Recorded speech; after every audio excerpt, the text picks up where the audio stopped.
Okay. Thank you everyone for joining depending on wherever you are. Have a nice evening or good morning. So we gather today with Direct Action Everywhere as Animal Think Tank, and we will be discussing how an open rescue can create an international debate for animal freedom movements.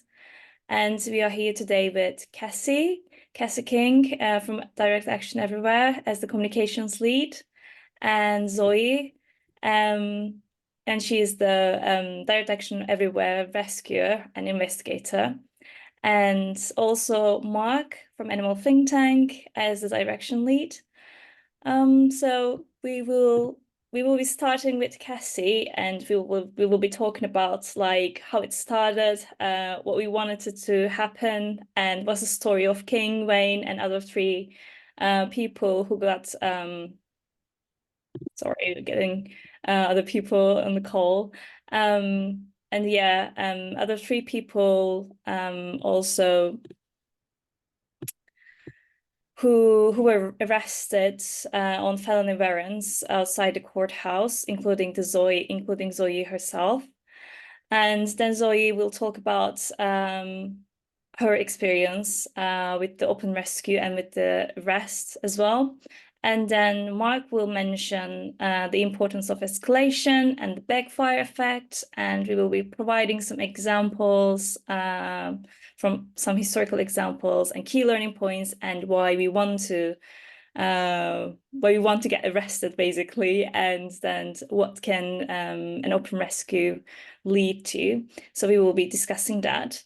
So yeah, Cassie, I will be leading the microphone to you. Absolutely. Yeah, thank you so much, everyone, for coming. This is a really important time for us, and it's great to see support and solidarity, and also, questions that people might have, because how we respond in this moment is really up to all of us as a movement. It's hard to summarize even just this one trial in 15 minutes, because the Sonoma trial has definitely been our most complicated trial yet, and the one with the most backstory, because DXE's campaigning in Sonoma County really goes back almost a decade, and DXE's only been around for a decade. We celebrated our 10-year anniversary this year. So basically, we've been hard at work in Sonoma for as long as we've been around. Our first open rescue happened there, and subsequent ramping up of our rescue work has happened there, and the repression as well has certainly ramped up. And that's something we've expected, and it's something that we are hopefully somewhat prepared for and ready to harness. And yeah, in Sonoma County, there's a lot of particular reasons that that's a place we want to focus. It's not just that it's the closest factory farms to where I am right now in Berkeley, and where a lot of DXE's membership is in the East Bay of California. It's also a very progressive area. And when it comes to places with a lot of factory farms, being a progressive population is kind of rare. So having that juxtaposition is a really powerful thing for what we're trying to do with getting the public to question factory farming and question what animals deserve. And these trials are a key way that we're able to do that, when we, generate a lot of attention, and we're not just asking jurors how they feel about this through the story of the trial, because everybody loves a good courtroom drama, and everybody loves the drama of, how will things go? Will they be found guilty or not guilty? What's going to happen? Every day is kind of a mystery. We're able to ask more people that question as well, and get people thinking when they read about this in the press or see it on social media. How would I vote if I was in the jury? Do I side with animal rescuers, or do I side with the animal abusing industry? Which one is a crime, in my opinion? And yeah, so almost as long as DXE's existed, we've been doing investigations and rescues in Sonoma County. We've been telling the stories of individual animals like Qing, who was rescued all the way back in 2016 from Sunrise Farms, which is a major egg retailer or egg producer for retailer chains like Costco, Whole Foods. The co-owner, Mike Weber, said on the stand that basically every major grocery store in California is selling eggs from Sunrise Farms. So this is just a huge place. It's really emblematic of the issues in the egg industry.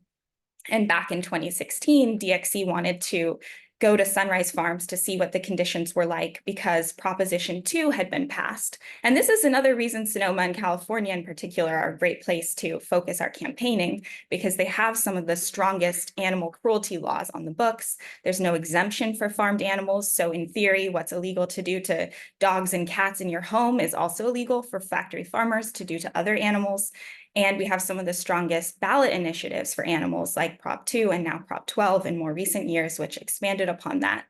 But Prop 2, which passed in 2008 and then went into effect in 2015, essentially banned intensive confinement of animals in cages, just some specific animals, including egg-laying hens. And it prohibited the basically standard confinement method that was very common at that time by banning or making it so that they have to be able to turn around freely, stand up, lie down freely, fully extend their limbs. Basically, not a big ask, but have enough space around them to move around a little bit and not be immediately running into other birds. And what DXC investigators found when they investigated Sunrise Farms after this law had gone into effect was that it wasn't being followed, it wasn't being enforced. Birds were still crammed 5, 6 more birds to a cage with nowhere to go that wouldn't be running into other birds. And Qing, who was sick and weak, who was living in this wire cage with these other birds, her feet were all deformed because, you can imagine you're standing on wire, your toes are going through the holes in the wire and curling around it. And that's the only way you get to stand. You never stand on a flat surface, and your feet just start to grow that way as these young birds are, their bodies are developing for years in these egg-laying farms. And so she was rescued in 2016 and her story was shared with the world, and she was able to recover and get care. And nothing came of that. Wayne and other rescuers were not charged in 2016, but we continued to get footage. We continued to report this violations, not just of Prop 2, but also of California's very strong animal cruelty laws, to the Sonoma County District Attorney, the Sheriff's Department, Animal Control, to state level entities as well, like the Attorney General of California and the governor, and so on. The USDA, the CDFA as well, the US Department of Agriculture, California Department of Food and Agriculture, and these entities either didn't reply at all, or they pointed the finger at another entity and they said, oh, go to the CDFA, that's not us. And the CDFA says, oh, that, you need to go to the local police about that. And the district attorney says something else. So it's a game of hot potato. Nobody wants to have the potato, which is actually doing something about rampant animal cruelty that they all know exists. But because it's so normalized in the industry, it's a really big problem for them to take on, and they're not willing to do it. So we've been trying to take it on ourselves as a ragtag team of grassroots activists. And we've been able to pull off some amazing things. Honestly, one of the things that I'm most proud about in the short 10 years we've been around is just being able to bring open rescue more front and center in the movement. We definitely did not invent open rescue as a tactic, but we're trying to bring it into the public conversation more, and also in the movement, elevate it more. And so in 2018 and 2019, after many months reporting and calling and showing up in person and emailing every way that we could, contacting these people with power, and they didn't do anything about criminal animal cruelty, we took action ourselves during the Animal Liberation Conference in 2018 and 2019. And those actions happened at Sunrise Farms, which I mentioned, where Qing was rescued, and at Reichardt Duck Farm, which is California's largest duck farm, also in Petaluma in Sonoma County. They're actually really close to each other. There's, these factory farms are concentrated in a small area. And over 100 people were arrested on felony charges across a few of these actions in Sonoma County, just for taking nonviolent direct action, holding flowers, holding peace signs, trying to help suffering animals. And that was, like I said, 2018, 2019. This case really dragged on for a long time. COVID was part of that, but also having multiple defendants and multiple lawyers made scheduling a nightmare, and things just kept getting delayed and delayed. It was probably a stalling tactic, partly from the industry, to keep charges pending over people, because ultimately on the first day of trial, they dropped all my charges after 5 years, facing charges. So I think in my case, I was definitely part of it. But ultimately, the only defendant who was remaining after some charges were dropped and some people took plea deals was Wayne. And that trial started in September. We thought it would end in September. It lasted until November. It was an 8-week trial with 6 days of jury deliberation. And on November 2nd, last month, after 6 days of jury deliberation, the jury found Wayne guilty on 3 of the 4 charges. They hung on the 4th charge, which is good and a sign that there was some confusion about, what exactly they had a lot of questions for the judge about what exactly the law was and how to interpret the mistake of law defense. If someone thought what they were doing was legal, that can be a defense to them breaking a law. But then we've spoken with one juror since who was saying, how can you know what someone really believed? It's so hard to know what someone believed and what their intentions were. And that's true. It's very hard to know. Juries have a lot of power to interpret things how they want to.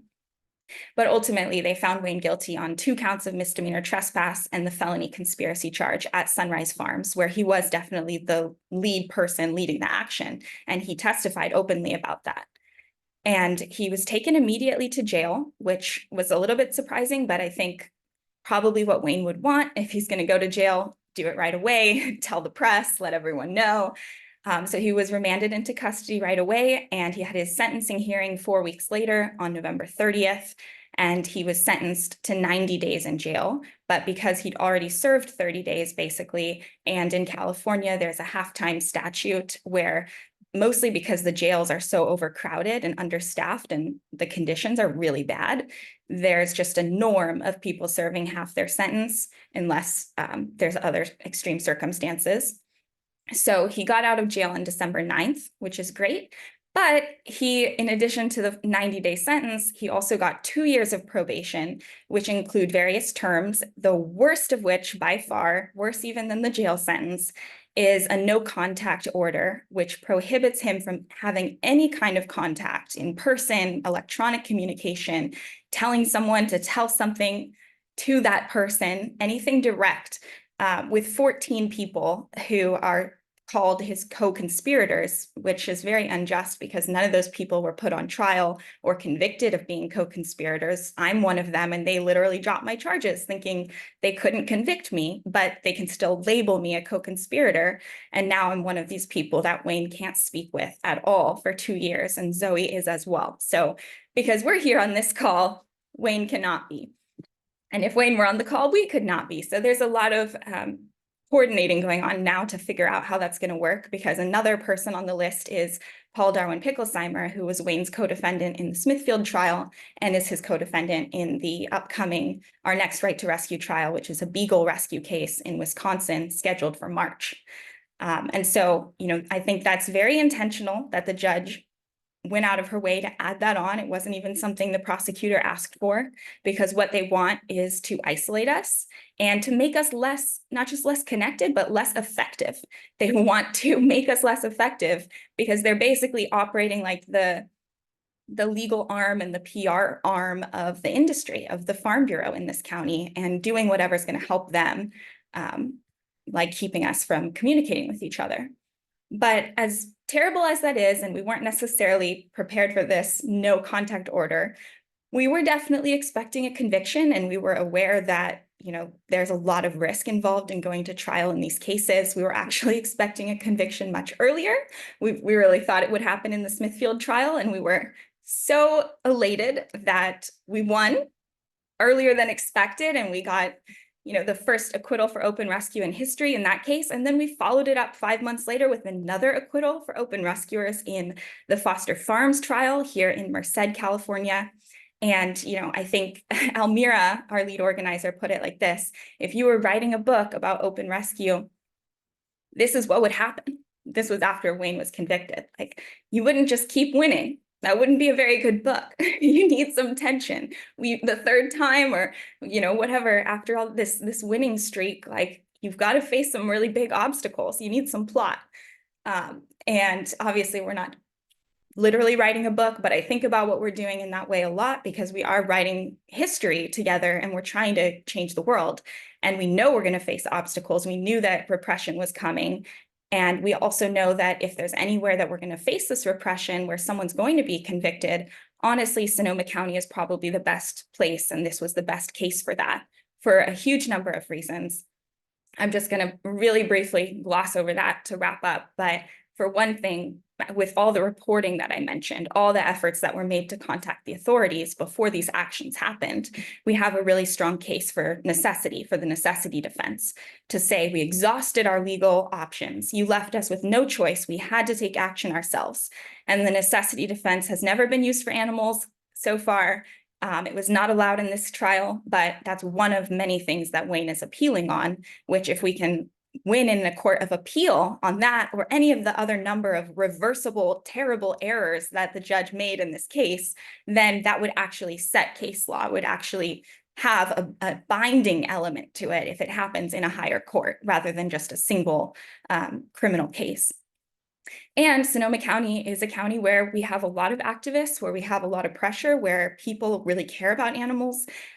There's this humane myth happening here that we're working to expose, and we're able to do that effectively because people really want to help animals. The county is really full of people who think that they're doing something a better way, and they're shocked to find out what we've seen at these facilities here in Sonoma County.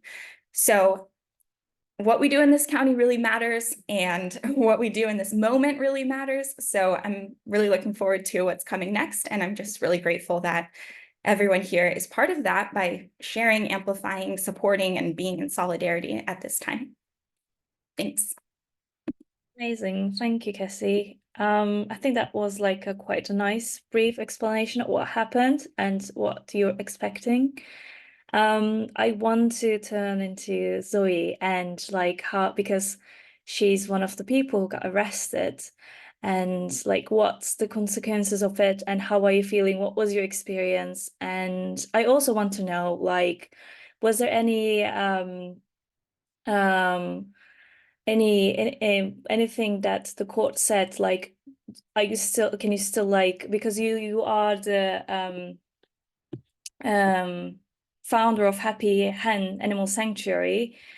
With this arrest, is there anything legal that prevents you from contacting or like getting in contact with an animal? Like, is there anything happen like that? What's the consequences of it? Yeah, thanks. And thanks everybody for joining. Yeah, so I'm involved in this new case now in Sonoma County. So, kind of doing it all over again. And it's also a very complicated case, and they're, really going hard after us so far, kind of treating us as dangerous criminals.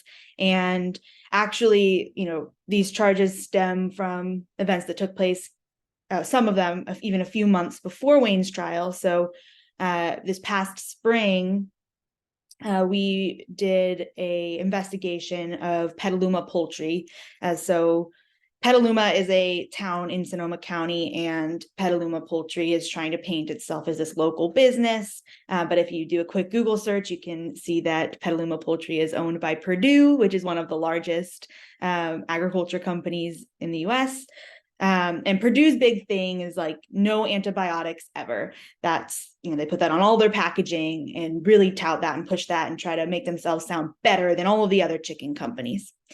And the dark reality that we kind of uncovered throughout this investigation this past spring is that no antibiotics ever really just means sick, diseased birds aren't getting medical care, and they're just left to die and waste away on the floor of these farms. So during this investigation of the factory farms, we found two really, really sick chickens who we've named Vincent and Petunia. Petunia was actually on her back. She was in really bad shape. She had a bloody wing.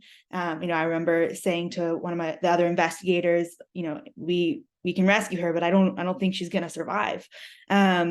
And somehow she did pull through, and Vincent pulled through too. He was also really sick. He couldn't even stand up, and he had a fever.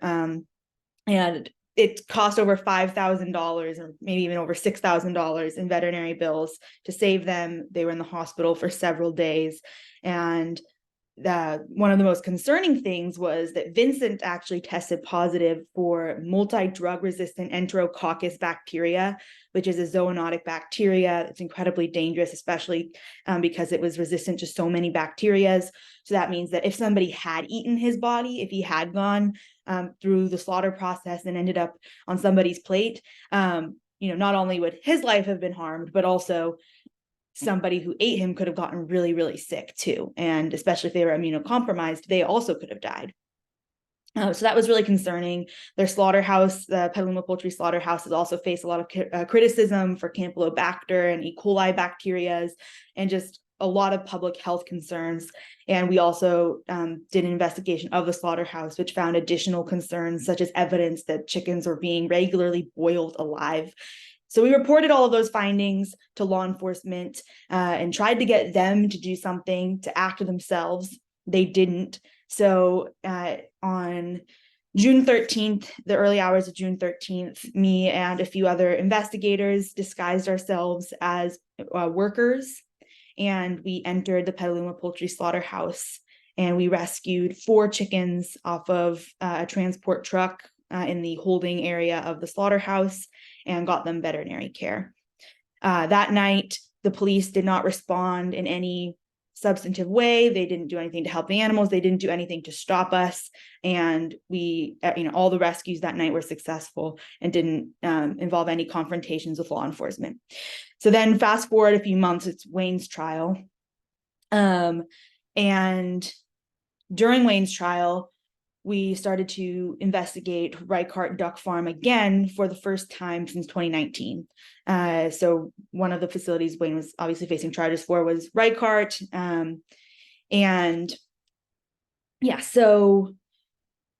back in 2019, when we investigated Reichardt the first time, we found horrible diseases there, including Remourella and Attapestifer bacteria, which causes ducks to fall on their backs, unable to right themselves, and slowly die of starvation and dehydration.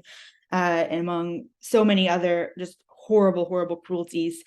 And when I was approaching Reichardt in 2023, I was thinking, it won't be the same. There's no way that it's, still as bad as it was all the way back then. Unfortunately, it was just as bad, and just absolutely horrible, horrible cruelty. Probably, I've investigated over a dozen factory farms and slaughterhouses, and I think Reichardt Duck Farm by far is probably the worst facility I have ever seen. Just so much rampant animal cruelty. So we reported that cruelty. We actually ended up rescuing 2 birds who were on the brink of death. I still just cannot believe that they survived. Their names are River and Oakley. They're still on pain meds and antibiotics, but they're doing so much better. And after Wayne's sentence, we'd kind of gotten a light commitment from the district attorney's office that once Wayne's trial was over, they would meet with us about the animal cruelty, which is ridiculous. They should have met with us, before Wayne's trial was over, but they kind of had lightly committed to meeting with us. So our plan was, all right, after Wayne's trial is over, we'll release this and ask them to meet with us about it and report this again. And maybe they'll do something this time. And so Wayne's sentence comes down. It's obviously a guilty verdict. And that's kind of, I think, when it hit all of us, like, okay, what we're about to release, which shows, our faces, this could lead to, real consequences. Somebody's just been sent to jail. And so all of the risks of what we were doing no longer felt hypothetical. It felt very real. But I wrote this in a blog I wrote recently. But a part of me was thinking, like, is this really a good idea? But, you have to remind yourself in those moments, like, nothing the legal system can do to any of us will ever compare to what these animals go through, not even a little bit, which is why we have to do this, and we have to be willing to face this. So we released the new investigation and rescue, and also there was another investigation and rescue at another facility involved in the trial that was released at that point as well. And we tried to go to the district attorney's office, and they actually shut the door in our faces, wouldn't even accept the letter with all of the reports. So yeah, we weren't able to meet with them at all. We went to the sheriff's office, reported things there. They didn't do anything. I've probably reported this cruelty at Reichardt now over 30 times to different agencies since we released this investigation, and nobody's done anything. What they did do instead was, after Wayne's sentencing hearing, while I was actually leading everybody to go report the cruelty again at the sheriff's office, myself and 2 others were arrested. And a sheriff's officer started walking towards me basically as we were about to enter the sheriff's office. I had a full report. I had letters from veterinarians about why, immediate action was needed. And a sheriff's officer shouts, "Miss Rosenberg." And I was actually kind of excited because I was like, wow, they're coming to me for the report. Like, they're going to come accept this report. And so, I was about to open my mouth and kind of explain everything I had and hand him the folder. And then he just said, "We have a warrant for your arrest." And I was like, oh, okay. All right. So I was arrested, and then my friends Rocky Chow and Conrad De Jesus, who are other investigators in DXC, also got arrested, and they were each arrested on 1 felony and 2 misdemeanors, kind of trespass and conspiracy type charges. And they're saying that they were both seen on a security camera investigating a factory farm recently. I was arrested on 7 felonies and 6 misdemeanors, and I'm potentially facing over 20 years in prison. Of those 7 felonies, 2 are related to Reichardt. I'm facing burglary charges, so we believe, for the rescue of River and Oakley, and the rest of the felonies are related to Petaluma Poultry. So of the charges I was arrested on so far, I have 5, so only the ones related to Petaluma Poultry have been filed. So 5 felonies and 3 misdemeanors have been filed by the court, by the district attorney's office. That does not mean that the other felonies and misdemeanors won't be charged or filed. So I could potentially face, all 7 felonies and 6 misdemeanors. It's possible to file even more charges, or it's possible they won't file all of them. It's really hard to say at this point. So far, Rocky and Conrad's charges haven't been filed. And then we also found out that Louis Bernier, another investigator in DXC, also had a warrant out for their arrest. So because Louis found out, not by getting just randomly arrested, but by looking at the court database, Louis was able to go and turn himself in. So instead of having to, go through the whole arrest process and spending, time in jail, Louis was able to just immediately go before a judge and go home, basically. So that was really good. I mean, it's terrible that they're also facing charges, but glad that they didn't have to deal with all of that. And I believe Louis is also at this point probably facing 1 felony and maybe 2 misdemeanors, but it's unclear. And again, once they file those charges, if they do, we'll have more clarity, but maybe they won't file them. We'll see. So yeah, this past Thursday, I had to go to court. We all had to go to court for an arraignment hearing, or what we thought was going to be an arraignment hearing, where basically we were expecting they would just read out the charges for us, and maybe we would plead guilty or plead not guilty, which is basically, do you want to just admit that you did it and have this be over and get your punishment, or try to fight this? So Rocky and Conrad, they didn't have anything consequential happen during their hearing. They just said, we haven't decided yet if we're going to file the charges. We're still investigating the crime. We want them to come back on February 29th. So Rocky and Conrad will be going back to court then, and hopefully the DA at that point will kind of have more answers on what they're planning to do, the district attorney. For Louis's hearing, pretty much the same thing happened. They just, said your warrant is cleared and come on the 29th. My hearing ended up being not at all what we expected. I did not plead guilty or not guilty, but the district attorney's office requested that I be put on what they call pretrial release. So previously I was out on bail. You can also be out on your own recognizance. And both of those don't, usually involve terms. Like, there's not, you're out with these restrictions, but they wanted to put me on pretrial release. So essentially, she's out of custody. She's not in jail, but she has to follow all of these restrictions. And one of the restrictions that they asked for included a GPS ankle monitor, tracking and letting them know everywhere I go. And a long list of other conditions. The judge, it was disappointing, basically kind of almost treated me like I'd already been found guilty and believed everything the district attorney's office told her.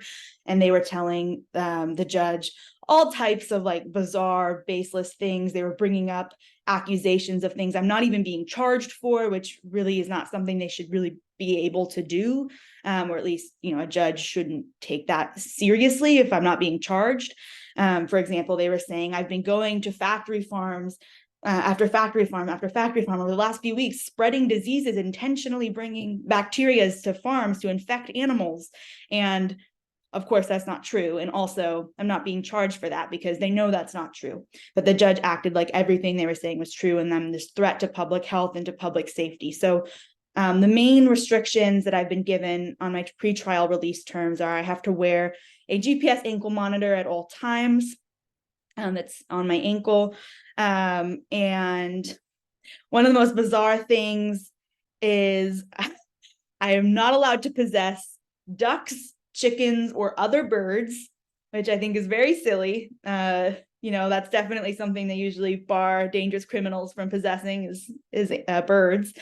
And they did make an exception for Happy Hen Animal Sanctuary, which is the animal rescue I run. But if, I wanted to personally, outside of my rescue organization, if I wanted to personally like foster a chicken or something, I would not be allowed to do that. I can't leave the county I reside in, so that's Alameda County. I can't leave the county without telling the probation office first. I can't leave the state of California without explicit permission from the court. I have to report to the probation office 2 times a month. I'm subject to warrantless searches and seizures. So that means that without getting a warrant from a judge, law enforcement at any time can raid my residence and go through all of my belongings, take anything they want. They can also, stop me, myself at any point. If I'm just walking down the street, they can search my person and take anything they want. I can't go on any properties where animals are being raised for meat, dairy, or eggs. And I have to stay 100 yards away from Petaluma Poultry, Reichardt Duck Farm, and Sunrise Farms. And if I violate any of these conditions, then my pretrial release terms, because it's pretrial release, then essentially they could hold me until trial because I violated those terms. So I would be potentially held in jail, for maybe even a year before trial. And this Friday, we are going to have an opportunity to challenge these terms. So we'll be going back and trying to argue again to the judge that I should not have to be out on pretrial release. We're not expecting she's going to overturn her previous ruling, but it's possible. But yeah, I think this all just shows that the industry is feeling threatened. They know how powerful we are, and they know that we're making a difference. And that's why they're so desperate to stop us. And it's so important that we all rise up in the face of this repression. And if anything, let it fuel us, let it motivate us to continue fighting harder for the animals. This is not the time to back down. It's the time to push harder. Thank you, Zoe. I was very curious about what happened to the sanctuary, and thank you for explaining that. I'm gonna turn to Mark, and I just wanted to mention that, like, if you guys have any questions, please use the chat, and we'll be answering that in the last 15 minutes of the webinar. And as I was saying, as Animal Think Tank, from the beginning, we tried to support Wayne, and we tried to escalate the movement. And Mark is going to mention about like how we can, as the animal freedom movement, can use these moments and turn into our benefits, our advantage. And so Mark, it's yours. Thanks, Nazla. I'd just like to start by recognizing Cassie and Zoe's courage, which I feel really humbled by. Like particularly hearing Zoe say like she's investigated 12 factory farms, which I imagine has been, multiple occasions going in the dead of night, multiple rescues, which takes a lot of courage and then facing this particular trial and 20 years potentially of sentencing, and that's I mean that's pretty amazing, and you're just there as if this is some normal act that you do every day. Well, I mean, it is a normal act that you do every day, but not the rest of us. So I just want to acknowledge that and say thanks on behalf of all of us in the movement, and also on behalf of the animals.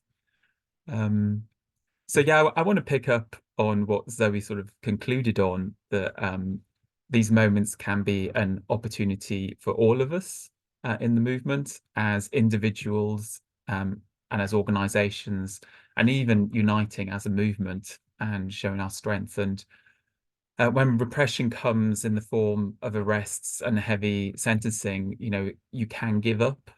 But I think it's like history has shown that this is the moment to ramp up, and for more of us to get involved. So I'm just going to take us through a few of the sort of dynamics of social movements, of like what academics have kind of understood how we can win in moments like this.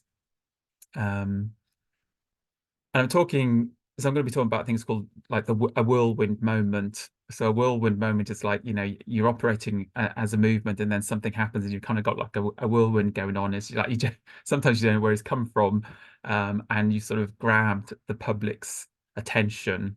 You have maybe press attention, and you can do something with that, and you can try and keep that momentum going. And those moments can be created, like in these scenarios where you're doing open rescue with the expectation of being arrested, and that might drive a whirlwind, or the court case might drive a whirlwind, or the sentencing might drive a whirlwind. But they can also be accidental. So things like Esther the Wonder Pig, I guess, was an accident that then we were able to leverage as a movement. So what's important in these moments is that we're ready for them as organizations, and then as individuals and as organizations, we're kind of ready to join in and make our contribution, and support the people who are at the center. And just to say, like, sometimes these moments are sort of years in the making. And often it might be an organization that's kind of been quite quiet in the background and invisible, and then suddenly something happens. So often moments like the Me Too movement, or Black Lives Matter, or Extinction Rebellion, or Occupy, like they hit our screens and the media, social media, but actually sometimes there's been a group of committed people working for years to make that, maybe make the moment happen, but certainly like capture that moment and then drive it in the public's imagination. So two dynamics that can sort of happen, or we might be able to leverage in open rescue over the next years or decades, or maybe in this particular case. One is something called escalation. So it's a sort of particular form of whirlwind. So you might have just a small trigger event, like an arrest or a sentencing, and it can be driven by us, or it could be driven by the authorities. And the idea is to like escalate from an initial moment to make it something much bigger. And I think key to this is knowing the dynamic and understanding it as a movement and as individuals, and then working with it. So that's why we, as Animal Think Tank, were kind of interested in tonight, is trying to help bring these dynamics to be more widely understood, so that we can participate in them. So Nashville is often like referred to as the textbook sort of escalation moment, one that I sort of know to an extent. So Nashville was one of the towns or cities where the lunch counter sit-ins took place during the civil rights movement. So they had a campaign demand, which is to desegregate the lunch counters in Nashville. And this was part of a wider national movement or milestone that they're trying to achieve, which was to desegregate the US generally, under a sort of a much bigger grand objective of equal rights for Black people. So a particular dynamic with the lunch counter, or how the lunch counter sort of played out the escalation. So the lunch counter sit-ins at the time were not particularly popular with Black activists or with the Black population generally, and certainly not the white population. So at the beginning, a fairly limited number of people who were willing to participate in the lunch counter sit-ins in Nashville. So there was a limited number of activists and there was limited public support. And then you had arrests taking place and violence against the activists from the white community. So this is a form of repression. So it wasn't necessarily the authorities or the police were also involved in violence. And what this did is, like, the community didn't give up in that moment and back away. It actually drove them to escalate. So more people were willing to be activists and join in the lunch counter sit-in, lunch counter sit-ins. I would really struggle with that as a collection of words. So that sort of continued. So I guess like what we might see is like more open rescues. And then people were being arrested, they were being tried, and what you had was vigils and demos outside the police stations where people, being held, outside the courts and outside the jails. So this increases the number of people who can get involved in a moment. So, like, there's a limited number of people who do the counter sit-in, but there are a much bigger pool of people who are willing to, be involved in a demonstration outside a courtroom. And as more people were getting arrested, and as the sentencing was quite heavy, then this drew sort of more support in the wider community and black population in that area. And what they decided to do was to boycott the shops downtown, sort of a widespread boycott, and to picket some of those shops and counters.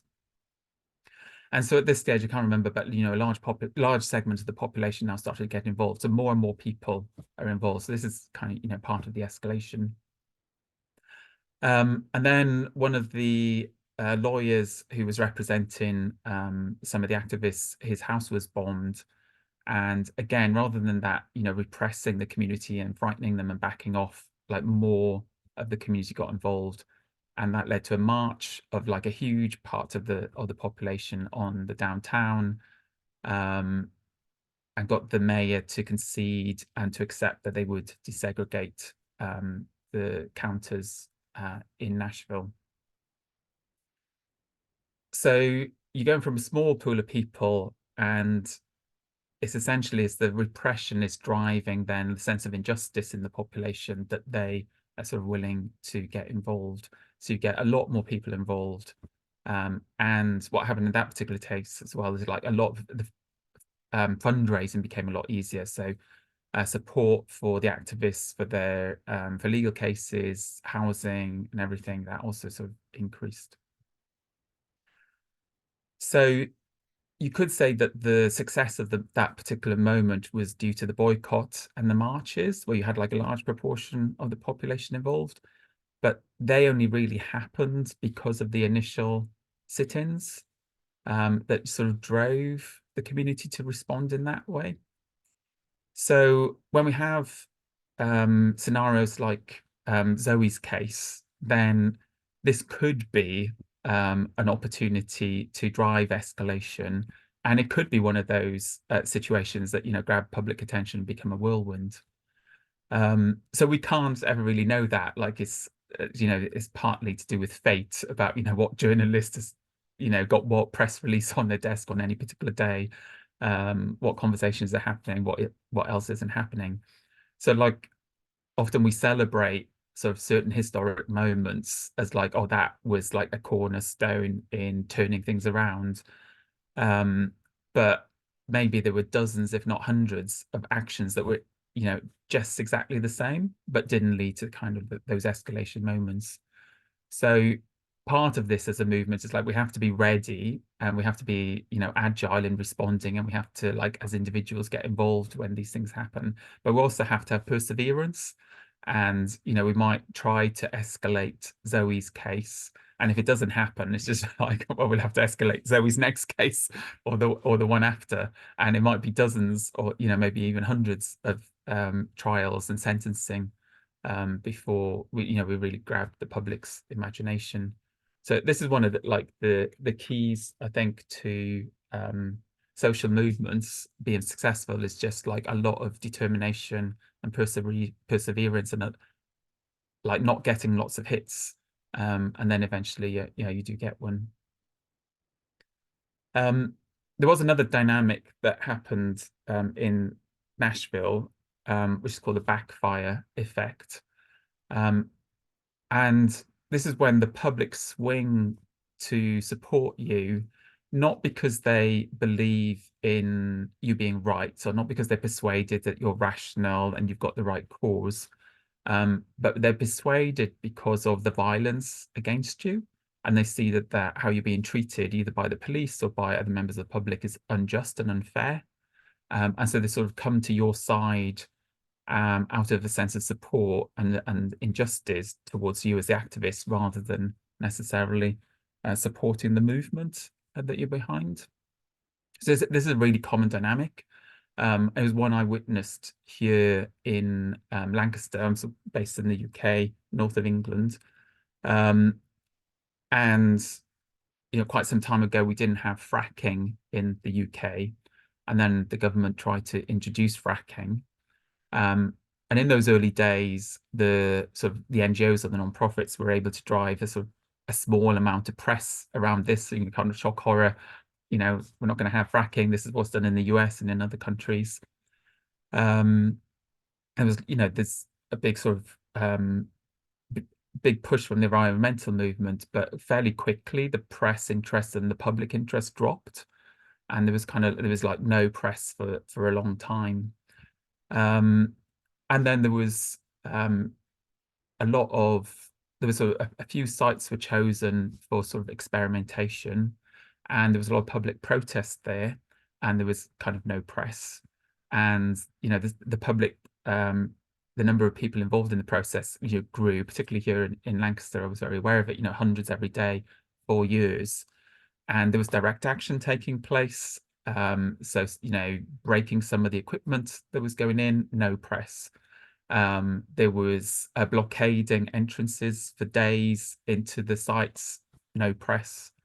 There was a really successful action where we got the main road haulage company that was supplying the sites. So the biggest kind of truck company in the UK. After 2 days of action against them, sort of blocking their sites so they couldn't get in or out with their trucks, they decided not to supply any fracking sites in the UK. No press. And then 3 guys stood on top of 3 trucks outside the entrance to one of the fracking sites and blocked the road for, I think it was 3 days. And it was like virtually no press. It just made the local press. They were arrested after 3 days. They were tried, no press. And then they were sentenced, I can't remember, like a week or 2 weeks later. And they got between 3.5 and 5 months jail sentences, which in the UK for that type of action was quite high. And suddenly it was front page of every single newspaper in the UK for 3 days. I was on TV, and so this was a backfire effect. It's like finally the press and the public had shown interest, and what was happening was that it was the sense of injustice and the shock that they were getting 3.5 to 5 months in jail for just standing peacefully on the top of a truck. So that's what swung press interest. It swung sort of popular interest, and I mean, I feel that you can see the decline in support for the fracking movement from that moment. And it was about sort of a 1.5 years later where there was a moratorium called on fracking in the UK. So this is exactly the type of thing that Open Rescue is trying to do. So it is, yes, rescuing animals, but it was also driving a public debate by generating these sort of dynamics. And I think why I'm interested and why I'm on this call is like we have to understand our role as individuals and as other organizations to respond to these moments and to support organizations like DXE and activists like Zoe and Cassie to drive that escalation by being there outside the courtrooms, outside the jails, outside the police stations, and participating in the way that we can. And for some of us, that might be, you know, doing the direct actions, doing the open rescues on the days that they're in court. In a conversation I had a few months ago with Paul Engler, who's kind of one of the sort of main contemporary social movement theorists and has sort of advised and supported, like, you know, most of the movements in the US, like Black Lives Matter. And he was saying that the biggest failure of contemporary movements is the fear to escalate. And so it's the fear to support people like Zoe in these moments. And I guess what's central to that is our fear of sacrificing. Like, you know, Zoe and Cassie really put themselves on the line, you know, potentially facing long terms in jail. And for some of us, you know, just being outside a courtroom for a few days might be sacrificing holiday, or being in the wet, or like having our friends or family like criticize us, or, you know, potentially being fearful that we could get caught up in a protest. But sacrifice is another important sort of element of the journey that we're all involved in. So yeah, I'd really like to celebrate again, like Zoe and Cassie's willingness to sacrifice themselves. Thank you, Mark. So I will be taking some questions. We have like 6 minutes left. But I just wanted to mention that Cassie, Zoe, or Mark, like, you can answer the questions if you like on chat, so that they won't be left unanswered. I will read the first question. Is there a way we can bring public attention to the suspicious argument of biosecurity behind ag laws that seek to penalize whistleblowers who reveal animal abuses? And the reason this could garner support not only from self-professed animal lovers, but from people who care exclusively about human health. Yeah, I mean, I think it's important to know that the claims that the industry makes about being concerned about biosecurity aren't fake. There's a huge biosecurity risk present at every factory farm, which is why, you know, they enforce certain biosecurity protocols, including workers at chicken farms aren't supposed to, you know, be around other birds right before they're coming to work that week before or whatever. So I think the best way we can get our narrative out about that is to express how serious it is and to show how seriously we take biosecurity and how we actually take it more seriously, not just because we're not operating factory farms that are petri dishes of disease, but because when we are investigating them, we practice veterinary approved highest standard biosecurity protocols. Everyone's showered and sanitized and wearing Tyvek suits and gloves and hairnets and sanitized any gear that's coming into the facility. You know, so we definitely don't want to like downplay how important that is, but show in fact how the industry is clearly not taking it that seriously when we have many documented violations of biosecurity protocols, including at facilities like Reichardt Duck Farm and others in Sonoma County. Thank you. I'm going to move to the next question. So this question is from Becky. It's a legal strategy question. To what degree is the strategy of these right to rescue cases actually legal change setting precedent and versus starting a conversation on the public stage? Putting another way, is the focus more on legal change or social cultural change or media? That's a great question. It's definitely both. And I think that that is part of what makes the campaign a little confusing, in addition to all the legal jargon and everything else. But it's definitely about social change. Even, you know, win or lose in these cases, we feel that we're winning in the courts of public opinion if we can get people talking about what animals deserve, what specific animals deserve, what Lily and Lizzie deserved when they were starving to death on the floor of a Smithfield factory farm, and to get even the prosecutors in that case referring to them as Lily the piglet and Lizzie the piglet, you know, maybe just from convenience to say who they were referencing, but also because we changed the dynamic in the courtroom to be about individual animals.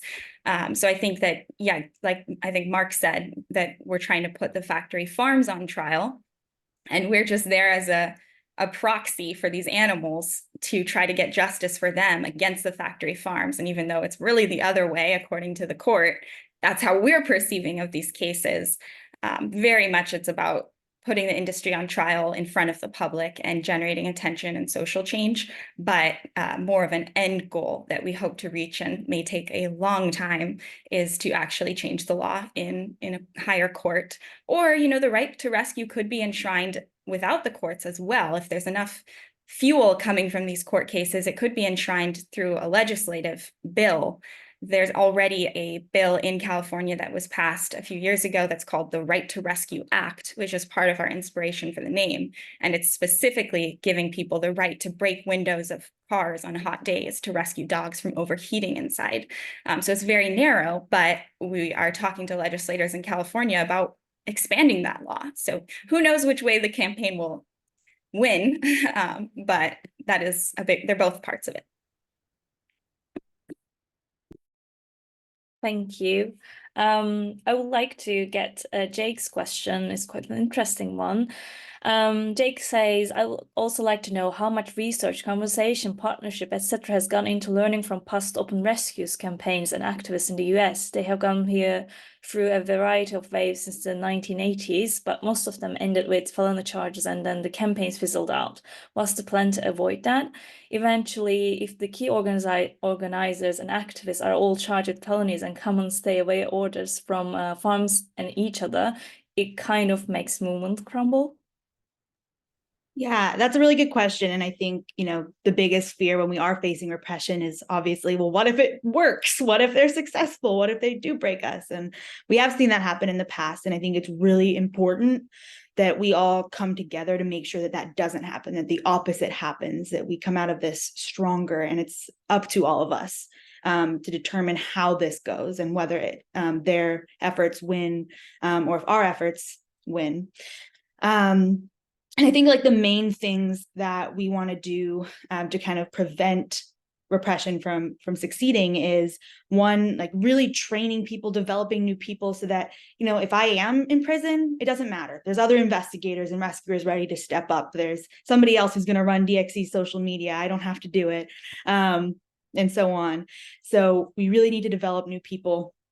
And we've so far seen our community has really stepped up in the face of this repression. It's been incredible to see, honestly. I would say in light of Wayne's incarceration, our community has been more mobilized than it has been since before COVID. So that's been incredible. We had, you know, about 200 people come to Wayne's sentencing hearing.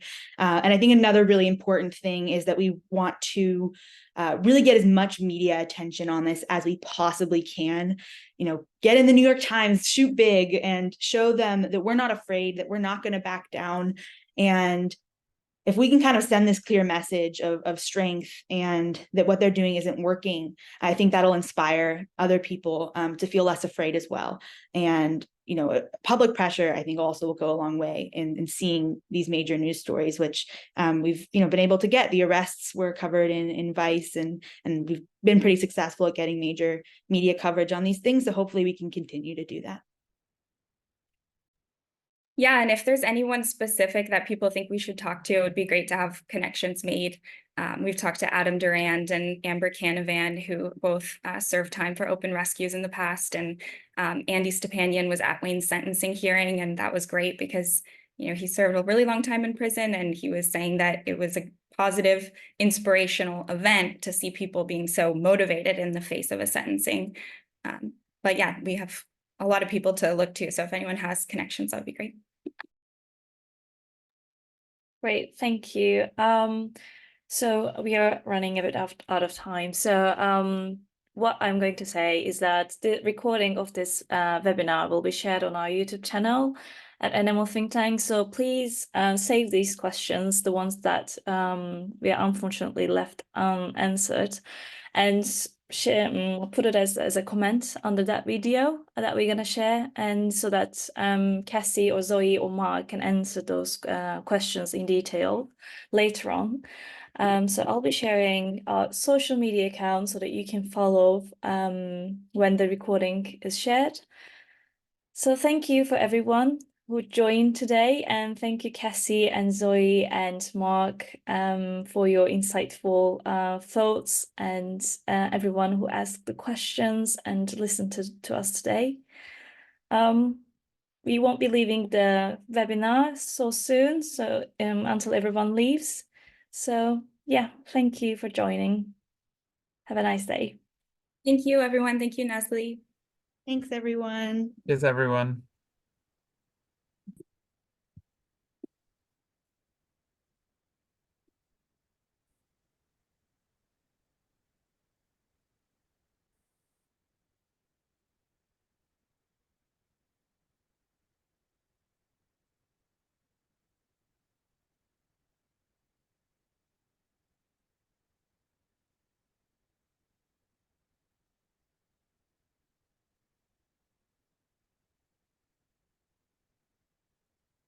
I didn't know if we should leave or stay for any kind of last deep. Yeah, definitely. So I'm just moving everyone to waiting room. Oh, Yeah, so thank you for joining. I think it was quite insightful, and hopefully it went well for you both. Yeah, it was like, I know that you're quite busy, you have a busy schedule, but thank you for sparing your time. And I would also like to congratulate you for your braveness and for the case. Yeah, thank you.